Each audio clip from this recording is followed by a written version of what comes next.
Right now, you see a lot of stories about what's called Pickaxe Mountain, Mhm. this underground facility in Iran that is taking on legendary proportions.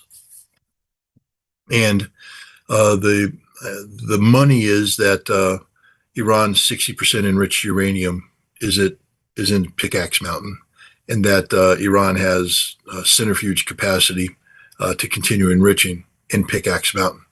Something interesting happened just the other day. Iran unveiled a new missile, the ROD-3, which is an ICBM capable missile designed to carry a weapon, according to the head of the IRGC, which of such destructive capacity as to render our enemies helpless. Um, he didn't say nuclear, but the missile is of a size that could deliver a nuclear weapon to the United States and to Europe, definitely. Um, they've unveiled this. They said, if you strike us, we will be able to strike you. So Iran is creating the posture, at least, of the potential. They're going back to what they were doing before the war started. It's something I cautioned them not to do, but they created the concept of a nuclear threshold state, um, a state that could at any moment cross that threshold. They don't have a nuclear weapon yet, but they could acquire it at any moment and be prepared to use it. Now, this is very dangerous because they now have a weapon that's designed to carry a nuclear warhead ready to be used. And they say that the retaliation will be guaranteed if we're struck with a weapon of that nature. So, where are they on this? And this is dangerous because before the February 28th attack, remember, there was a negotiation taking place. Because remember, Trump said, we bombed during the 12-day war. In June, we hit Ferdo, we hit Natanz, we hit Isfahan. And he said, we turned it into nuclear dust. Turned the Iranians 60% enriching into nuclear dust. They got nothing left. That turns out they had everything left. We didn't destroy anything. Um, but the beauty of it is during that negotiation, if you remember, there was a period of time when Witkoff and Kushner afterwards said, after the bombing, the Iranians were trying to bluff us, trying to intimidate us. They said, we got 400, pounds of uranium enriched to 60%, and that's about. And I'm like, you guys missed the whole point. What they were telling you is that you didn't destroy anything. It's all accounted for, and they're ready to get rid of it. And they had an agreement to get rid of it. So the Iranians at that point in time had made a decision that they were no longer going to be a nuclear threshold state. People need to understand that. Iran made a decision on February 27th. They had an agreement ready to be signed where they were walking away from being a nuclear threshold state. That is the biggest victory Donald Trump could ever have asked for. I mean, that is a huge victory because who would never say it's a good idea to attack Iran, I said that the Iranians becoming a nuclear threshold state creates a legitimacy in the minds of people who say we now have no choice but to attack Iran. For Iran to say we're not going to be a nuclear, we can account for the totality of what we have. Remember, there were inspection procedures that were going to go into Iran to account for this. That means that the Iranians knew where it was and they could confirm that all of it was there. What more do you want? But then we attacked them. And now Trump has claimed he destroyed it again, but we don't know where it is. We don't know how to account for it. And the Iranians are saying, we're done.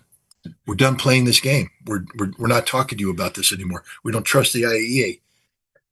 So they're back to being a nuclear threshold state right now, which brings us back to a very dangerous thing. Now, the Iranians could be setting themselves up for success. And what I mean by this is I don't know where we stand on the Strait of Hormuz tonight. Do they have a deal? Do they don't have a deal? I think they're still working out the details of the Oman, the third corridor and transit fees, et cetera. But let's say that they can get a Hormuz deal in place. One that I believe Donald Trump will go to the Omanis and say, Americans need a cut of your take because, they're basically the Omanis are going to generate income, the Iranians are going to generate income. If Trump could come in and say, we've attached ourselves to the Omanis, so the United States now has the ability to generate income And that means we are part of the process of the Hormuz. I have guaranteed the Hormuz is open. It's a victory. Donald Trump is the greatest man in the world. I'm the God. You guys should all vote for me. I'm awesome. He might be able to make that argument, but we still have the nuclear problem. Pickaxe Mountain is a problem.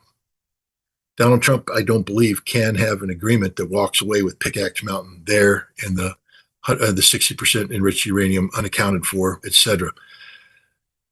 He needs to find a way to get back to February 27th. He needs to find a way to get the Iranians to back down. And again, I can't speak on behalf of Iran, and I don't want to, but why else would Iran declare the ROD-3 missile to be ready to go now, ready to rock, ready to go? The Iranians are escalating this. Why? Because I think that it creates an opportunity for Donald Trump, if he can get them back to February 27th, to say, I saved the world from the Iranian nuclear weapon. I have a deal that now takes the 60%. It's all accounted for, et cetera. There is no nuclear threshold status. We've resolved this issue altogether.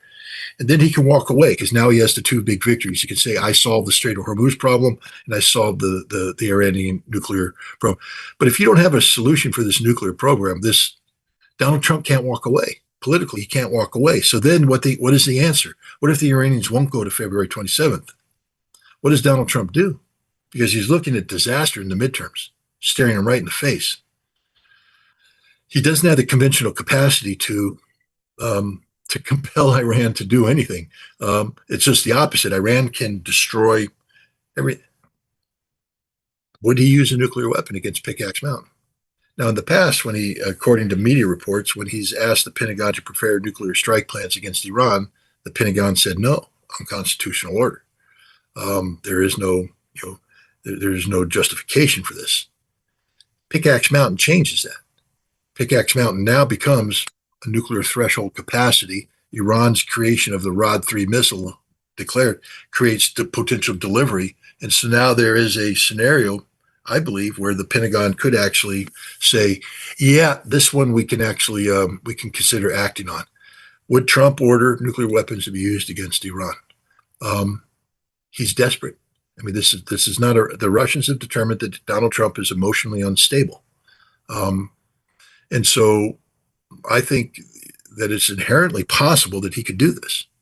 I would prefer that we create the situation which takes the option out of his hands. I would hope that the Iranians are listening and will do everything they can to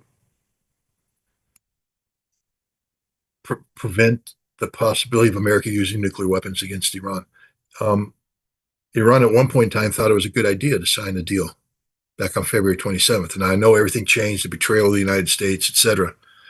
But maybe it's a good idea to go back to that. Maybe that is the best thing for Iran and the world. Would Donald Trump view that as a victory? I think he's so politically desperate right now that he could call that a victory. It's certainly a better outcome than what we're facing right now. But this is a very, very dangerous situation, Joe. This is unbelievably dangerous, and the American people have to understand that. And there's only one person to blame, and that's Donald Trump. I mean, this whole war was a war of choice. They never had to do it. If Donald Trump is going to say that this is all about Iran's nuclear program, we had Iran's nuclear program in the bag solved on February 27th. We had a deal. The Omanis confirmed it. A deal ready to go. But has resolved everything. We'd never be having this conversation. But he opted out of it to go for regime change. We now know that regime change was impossible, never going to happen. But now we lost control of the nuclear negotiation as well, and it's a wild card out there. And the Iranians, they're playing a high stakes game, right? It's not a game. The Iranians understand that they have to drive the United States out of the Middle East. That is the only way. That's the root cause of all the problems. And so they're playing a very high stakes game here. And I'm worried. I do believe, because we are so weak, that nuclear weapons may be seen as the only option. Yeah, the latest on Hormuz was this afternoon that Iran said that the U.S. had to leave the region and pay reparations and unfreeze assets and lift sanctions. All the 14 points that Trump agreed to on the MOU, they're demanding that now in order to open the strait, but that could change. But are you convinced? Is the CIA, is U.S. intelligence convinced that the disenriched uranium is in Pickaxe Mountain, or just an Israeli story? Do we know for sure? No, I don't know for sure. I'm not Yeah. convinced of it. What I'm convinced of is this: that when the Iranians sat down with Kushner and Witkoff and were negotiating about their nuclear program, that the Iranians had complete control over the 60% enriched uranium. They knew where it was, and they were ready and able and willing to present it to the United States in a fashion through an intermediary, the IAEA, that could confirm it. So that at that point in time, it all was intact, and the Iranians could get their hand on it. Now, did they take it to Isfahan and get it buried in a mountain? Because the CIA certainly believes so. That's why you saw, that's why we had that failed rescue mission that was based upon Isfahan. But there's a lot of people that think that that doesn't make any sense to do it. The Pickaxe Mountain is a better option for that. But this is just all speculation. This is all theoretical. It could be anywhere. That's the thing. The Iranians are so good at hiding this stuff. It could be anywhere. Pickaxe Mountain could just be a ploy. They're feeding it along to divert. Who knows where it is? But what I do know is that until which time it's accounted for in its totality, the United States is going to view it as a potential nuclear threshold capacity that has to be dealt with.